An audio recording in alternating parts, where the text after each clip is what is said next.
baby, it's getting messy in Hollywood, and this tea is piping hot. Word on the street is that Kim Kardashian and Beyoncé are allegedly teaming up behind the scenes to put Kanye West under a conservatorship. Yup, you heard that right. After all the public outbursts, the erratic interviews, and those eyebrow-raising rants, it looks like these two powerhouses have finally had enough. And if what insiders are whispering is true, this might be the final nail in the coffin for Kanye's freedom. I know what I did to make you mad. Bianca, I just want you to come back. Come back to me.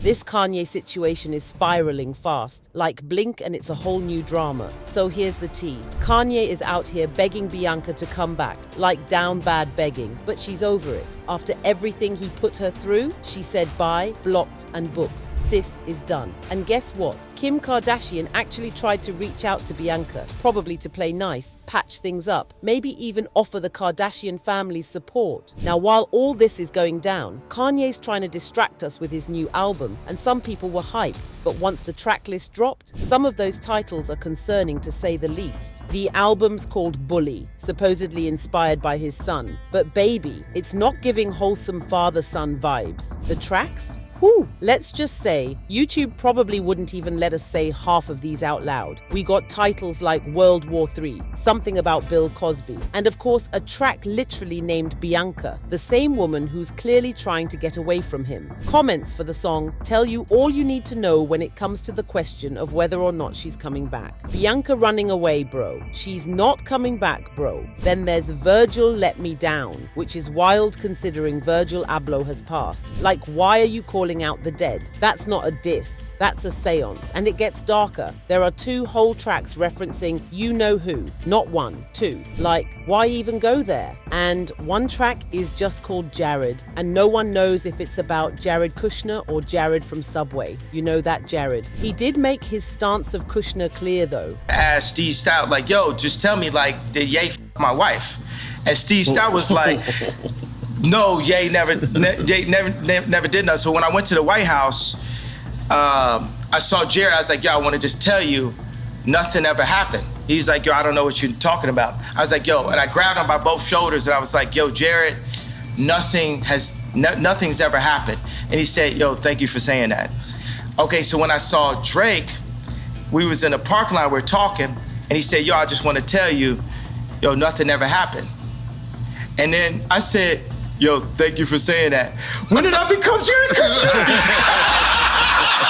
Either way, yikes. The album also has a track called Nitrous, which seems to be about that gas Kanye's reportedly been inhaling, like dental-grade laughing gas. The stuff that's not meant to be puffed on 24/7. Word is, his celeb dentist has been supplying it, and apparently Kanye's been high off this stuff that literally fries your brain cells. Oh, and there's a feature from Dave Blunt on the opening track, because of course. Plus he's name-dropping Diddy with a song called Free Diddy, and we all know Diddy's been facing his own mountain of allegations lately. Make it make sense. This album isn't just music, it's a walking red flag. And with Bianca gone, Kim stepping in, and Kanye spiraling, ooh, it's giving final meltdown energy. So in his track, Bianca, Kanye opens up about how she freaked out over all the wild hate he's been posting on X, and now he's begging her to come back. Kanye keeps doing this thing where he'll stir the pot, offend every possible group of people, then act confused when folks back away from him. Like, what's the actual goal here? He's giving I just want chaos energy, and baby, we're tired. Now about this album cover for World War III, he's back in his usual creepy outfit and the vibes, unhinged, not in a creative genius way, in a we need to call somebody way. And according to the lyrics, apparently Bianca's family tried to step in with the help of Harley Pasternak and Kris Jenner to get Kanye the help he clearly needs, and he's still mad about it. Then he went on to talk about how he's not going to the hospital because he's not sick, and how he's ready to stay up all night until his wife comes back. It gets even darker though. Kanye allegedly admits to tracking Bianca through an app, and even through the city. Not only that, he calls her the B word multiple times in the song. Then he drags her family, claiming they're trying to put him in a retreat or get him locked up. But the wildest part, he actually compares his relationship to Diddy and Cassie. Yes, that Diddy, the same one in headlines for all the wrong reasons. So all in all, we got public humiliation, creepy lyrics, emotional manipulation, and stalking. Then he wants her to just pop back into his arms like nothing happened. Bianca would be smart to stay gone. But there's more to this recent split. Apparently both Kim Kardashian and Beyoncé are stepping into the mess that is Kanye and Bianca's messy little breakup. And y'all, it's giving intervention energy, not just gossip. So let's start with Kim Todd.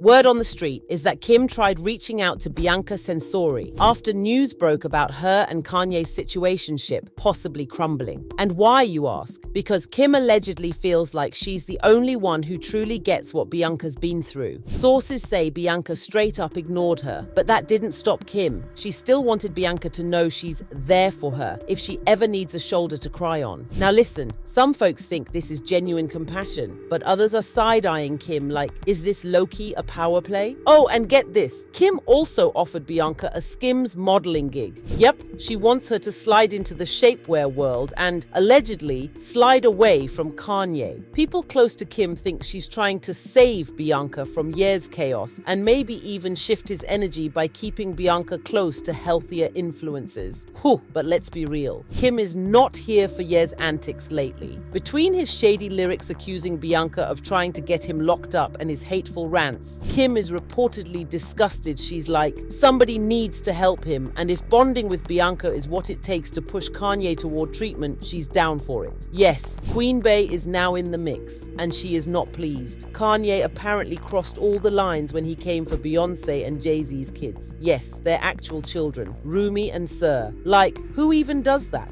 Sources say Beyoncé was straight up horrified, and understandably so. Now, Bey and Kim are allegedly teaming up behind the scenes, tapping into their mutual connections to try and get Kanye help. I'm talking strategy sessions, phone calls, wellness plans, the whole nine. Even though they're both pissed, there's still this lingering sadness because deep down they remember who Kanye used to be, and they're watching him spiral in real time. As for Bianca, sis is not answering Kim's calls, texts, DMs, nothing. She's ignoring the outreach altogether, which could mean she's either still under Kanye's spell or she just doesn't trust Kim's intentions. Either way, the door's closed for now. And Kanye? Woo! He's out here still putting his feelings in his music, like that Bianca track where he's all emotional and regretful, but still refusing to get help. Classic Ye behavior. So yeah, this whole thing is giving Kanye versus everyone, with Kim and Beyoncé trying to do damage control from two very different angles. Whether it's genuine concern, calculated chess moves, or a little bit of both, we'll have to wait and see how it plays out. But one thing's for sure, when Beyoncé and Kim K are both stepping into your drama, you know it's bigger than just a breakup. But Kanye would be Kanye if he wouldn't be dragging more and more people into the drama, and you would never guess who found himself on his scope this time around. Yep, it's an old pal of Ye's, Frank Ocean.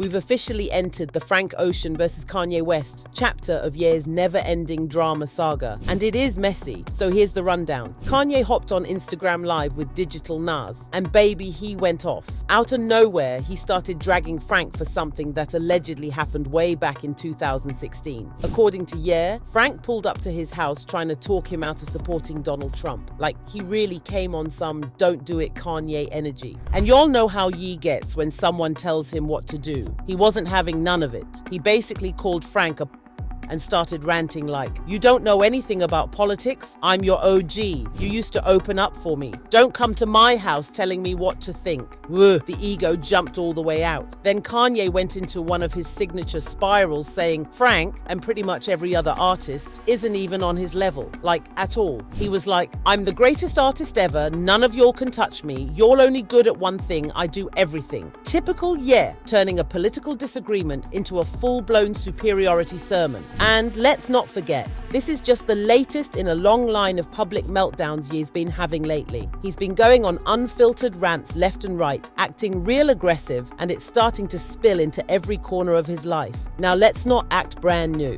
Kanye's love for Trump isn't news. Remember when he popped up at Trump Tower? Or when he rocked that bright red MAGA hat at the White House like it was part of the Yeezy season line? He was deep in that MAGA world until he switched gears and said, you know what? I'm running for president. And here we are. What makes this mess even messier is the fact that Kanye and Frank used to be cool. Like collab on iconic songs type of cool. We're talking No Church in the Wild, Frank's track, music that had us all in a chokehold. And now, Chili, that friendship is dead and buried. So yeah, Ye's beefing with yet another artist, dragging Frank Ocean into his chaotic political era flashbacks and calling himself the goatee all over again. Do you think Kim really cares about Bianca? Or is this just PR? And should Bey have even gotten involved? Or was Kanye's attack on her family the final straw? Let us know all about it down below.